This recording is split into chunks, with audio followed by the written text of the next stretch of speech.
امریکہ کی طرف سے. اس 13 مہینے میں ہماری ایکسپورٹس امریکہ میں کم ہوئی ہیں, وہاں سے انویسٹمنٹ کم ہوئی ہے.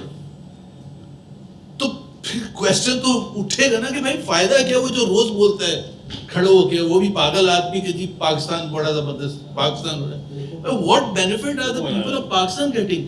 جب آیا ٹیرف دینے کا وقت تو پاکستان کا tariff is 1% more than India. تو کوشچن تو یہ ہے نا. اچھا اس کا Pakistani leadership will never talk about it, نہیں بولا وہ کہ بھائی آپ ہم آپ کی اتنی خدمت کر رہے ہیں اور کر رہے ہیں by the way and positively. By the way I have nothing against the role of Pakistan. It's a very very positive role. There's nothing wrong.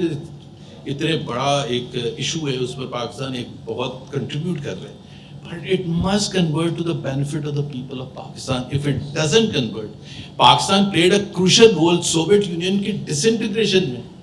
What benefit did we get? Nothing. Pakistan played a critical role. اگر امریکہ کی history ایک page کی 250 سال کی لکھی جائے تو اس میں 2 ایونٹس آئیں گے, Soviet occupation and the role played by Pakistan as a frontline state, and 9/11 and the role played by Pakistan as a frontline state. What did we get? واپس مڑ کے دیکھتے ہیں تو nothing. وہ بنگلہ دیش وغیرہ سارے آگے چلے گئے, ان کو کوئی تعریف ان کی کہیں نہیں ہوتی. 90% تو پاکستان کو پتہ ہی نہیں ہوگا ویتنام کا پریزیڈنٹ ہے کون. And these are war devastated countries. 75 میں کارپیٹ بامبنگ ہوئی تھی, اور وہ کہاں سے انہوں نے خاموشی سے کام کرنا شروع کیا. اپنا جیو پولیٹیکل وہ نہیں کہ جی وہاں سے وابہ ہوگی یہاں سے وابہ ہوگی. ایک تو یہ سب سے بڑا جو ایشو ہے میرا خیال ہے دیٹ از پولیٹیکل لیجیٹیمیسی. اور دوسری بات یہ ہے کہ جو ایس ٹی آئی ہے نا, یا جو سوسائٹی کو جو ٹھیک کرنے کے, جس میں وومن امپاورمنٹ, پاپولیشن کنٹرول, مطلب پاکستان کی پاپولیشن گروتھ 2.5%, بنگلہ دیش کی 0.9%. 1971 میں ایک وجہ تھی ان کے ناراض ہونے کی, ان کی پاپولیشن زیادہ تھی, ان کی 56% تھی, ہماری 44% تھی. تو ہم نے پہلے 56 کا آئین میں ان کو دبا کے ایکول کروا لیا, پیریٹی کر دی, ٹھیک, کیونکہ ہم ڈرتے تھے کہ 1 مین 1 ووٹ ہو جائے تو وہ جیت جائیں گے, اور وہی ہوا, وہ جیت گئے. ابھی آپ سوچیں کہ ان کی پاپولیشن ہے 18 کروڑ بھی نہیں پہنچی, اور ہماری 25 سے 26 پر پہنچ گئی, 2.5%. And tell me one leader who talks about it. Tell me one leader who talks. ابھی ہم ایجوکیشن کی بات کر رہے ہیں, بجٹ کی بات کر رہے ہیں. Pakistan leadership, Pakistani ruling elite has taken a conscious decision not to provide. Standard ہے 4% آف GDP اسپینڈ کرنے کا ڈیولپنگ کنٹریز کا on education. Pakistan spends less than 1%. Pakistan spends less than 1% on health. They take a conscious decision. Budget pass ہوگا, سارے desk بجیں گے, اس میں لکھا ہوا ہوگا کہ ہم کتنا اسپینڈ کر رہے ہیں. And why? Because we have made a choice. It's a matter of choices. Unlimited پیسہ نہیں ہوتا. مجھے کہتے ہیں نا یہ بڑھا دیں تو پھر کم کس کو کریں. پریزیڈنٹ اوباما کے پاس جنرل پیٹریوس ایک بڑے فیمس جنرل تھے جو 2008 میں وہاں عراق میں قوم کے ہوئے. تو وہ فرسٹ ٹائم وہ الیکٹ ہوئے تھے پریزیڈنٹ اوباما, تو انہوں نے بڑی زبردست پریزنٹیشن کی اور اس میں بتایا کہ ہمیں کتنا اور آرمز اینڈ ایمونیشن چاہیے, men and women and so on and so forth. So Obama replied, General, I am so impressed with you. You are talking exactly what a general should talk about his soldiers and about the arms and equipment to win this war. But I have a choice to make. I have told the people of United States that I will come up with an Obama health care program. I have a choice to spend there or here. And I prefer spending there. You have to make choices. اگر آپ یہ کہہ رہے ہیں کہ وہ بھی چلتا رہے, لڑائی جھگڑے بھی چلتے رہے, اور یہ last but not the least, 4 صوبے 2 میں دہشت گردی اپنی پیک پر, 4 نیبرز ہیں, 3 کے ساتھ آپ کا دنگل چل رہا ہے. کون سا ملک ہے جس نے ترقی کی ہے اس کنڈیشنز میں, مجھے بتا دیں. اسرائیل کے پیچھے امریکہ بیٹھا ہے, آپ کے پیچھے کوئی بھی نہیں ہے. There is a cost, there is an economic cost of fighting or having not having peace with your neighbors. There is an economic consequence. یہ میں یہ نہیں کہہ رہا کہ جس میں اس کا قصور ہے یا اس کا قصور ہے, but there is an economic consequence.